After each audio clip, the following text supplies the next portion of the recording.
Damon Vix is on the line with us. Damon, actually, let me set this up a little bit. Every year, Fox News, every year for the last, I don't know how many years Fox News has been around. The first 5 years they were in business, they lost $100 million a year. They were kind of a marginal thing. And then they got traction. They got a billionaire behind them after all. And they do this, it's the war on Christmas, don't you know? Those nasty atheists, they're out to get the Christians. They're coming to get you. As if it's like, it's the Taliban or something, right? So the war on Christmas continues, and the latest Christmas warrior is Damon Vix. He is an atheist. He objected to Actually, why am I telling you his story? He's on the line with us. Damon, welcome to the program. Hi, thank you. Thanks for joining us. So, first of all, tell me what's going on. Are you really the Grinch who stole Christmas in Santa Monica? No, I think Christmas will still happen this year. I am kind of a pro-separation church of state guy and pro. Oh, you mean like George Washington and Thomas Jefferson, those guys? Exactly, Jefferson and. Oh man. Yeah, I like those guys. Always have. Yeah, I do too. But if you're going to be the Grinch who stole Christmas, I mean, you're supposed to like Karl Marx or something. Although Karl Marx was an atheist too, I guess. So. Aha! Yeah. Proof. Aha! You're right. But in any case. So, yes, Christmas is going to happen, but it will be a little different this year in Santa Monica. Mm-hmm. The city built a whole block of displays in 1954, and this will be the second time since then that these displays have not been set up. Now, the city, first of all, by these displays, I'm guessing you're talking about Christmas decorations, some secular, like Christmas trees, which are arguably secular. There are palm trees in the park, but not a single Rudolph or Santa Claus. It's strictly Bible quotes and life-size depictions of the Nativity. Different okay, it's pretty hard to argue that that's not religious stuff. I mean, you can have a debate about a Christmas tree because it goes, Christmas trees go way back before Christianity, but the nativity scene or Bible quotes, that's pretty clearly religious stuff. Is this owned by the city, or do they simply make the park available to people to put it up? It is no longer owned by the city, but the city built these in 1954 with the Chamber of Commerce and owned them and operated this program of setting up 14, I think, of these displays, a whole city block right. Lit up with power. And they did that until 1979 when they decided, after a threat of a lawsuit from the ACLU, to divest interest. So on paper, they don't own the displays, but right. The display program carried on exactly as it had been. So do they let all religions have a place in their city park in San Diego?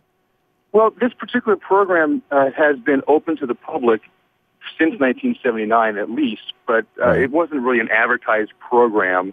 There really weren't rules. They just sort of set up a system where the nativity scenes can go up as they had always been put up. Yeah.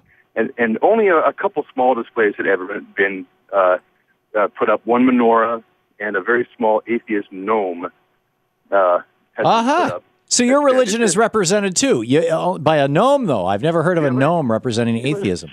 It was a little gnome with the Charles Darwin face, and it said on his little cap, "Reasons Greetings." Reasons and Greetings. It was vandalized and destroyed. It was very tiny, which was sort of fitting. It was just obscured by these very large, numerous displays that had been set up for so many years. Yeah. So what role did you supply the atheist gnome? No, there was a local group called Atheist United supplied that gnome, but right. I saw that and I thought, well, we shouldn't have just one little gnome. We should have at least as big a display as the Nativity Scene group. So I went about trying to make that happen right. by signing up for spots and building displays and setting them up in the park. Right, and I don't disagree. If you're going to have a spot for religions, every religion should have a spot, including atheism. What was the response to you? Well, the first year, I just put one little sign up, and I got no response. The second year, I decided to sign up just as a Nativity Scene group had, and I signed up for 14 spots and just put my one display up with quotes from Founding Fathers about separation of church and state, and I got very little notice, just sort of one little article. until last year when I was actually able to build 3 kind of large displays and have 9 other small displays. And the city's response has been very professional. Mm-hmm. It's just the nativity scene group that is very upset. Ah, okay. So really, the city's handling this well in your mind. How's the Christian Taliban not handling it well? Well, they say, like you mentioned earlier, we're trying to steal Christmas. They believe their First Amendment right to freedom of speech is being hindered. Has Bill O'Reilly shown up yet? Bill O'Reilly had mentioned one little thing that I saw about this, and he claimed that the city of Santa Monica was going to stop Christmas carols in the park, and obviously he did not read the memo by the city, which specifically stated that carols will be allowed. Has the Church of the Flying Spaghetti Monster put anything up? No, they did not. Last year, one of my friends submitted an application to build a Church of the Flying Spaghetti Monster display. Right, the Pastafarians. He was not drawing. He did not get a spot. Oh, that's unfortunate. So it is kind of a lottery. It is a lottery. It had never been a lottery. It had only been nativity scenes up there. Right. But after I signed up for 14 spots, they decided to limit the number of spots you could apply for to 9 and have a lottery system. So I had, I think, 10 friends and I signed up for spots, and lo and behold, we got several of them. Is that how the large Christian symbols, is that how they got enough room for a nativity scene, as they had a whole bunch of different people apply?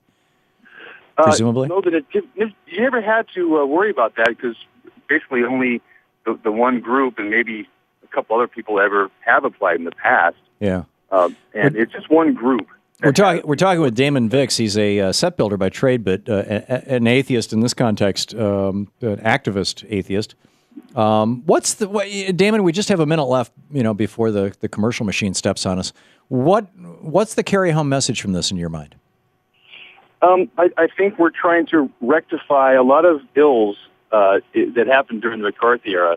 The whole atheist community. We want to get God and religion out of government so we can be free to live our lives. Right. During the McCarthy era was when "In God We Trust" was put on our coins, for example, and added to the Pledge of Allegiance. And the one nation under God is pretty offensive to a bunch of atheists and even Jehovah's Witnesses having to listen to this. And to polytheists and pantheists. Absolutely. And swearing to God in court and having religion in courtrooms, like the Ten Commandments and things like that. It's becoming pervasive. We're tired of it. We want our government to be free and open to everyone, not just for its people. Yeah. So whether you're a member, and by the way, it increasingly is looking like atheists are not they're still an oppressed group in the United States politically, but they may not be a minority, depending on how you slice and dice various religions. That's correct. Fascinating. Damon Vix, atheist, and soon-to-be star of the Bill O'Reilly Show.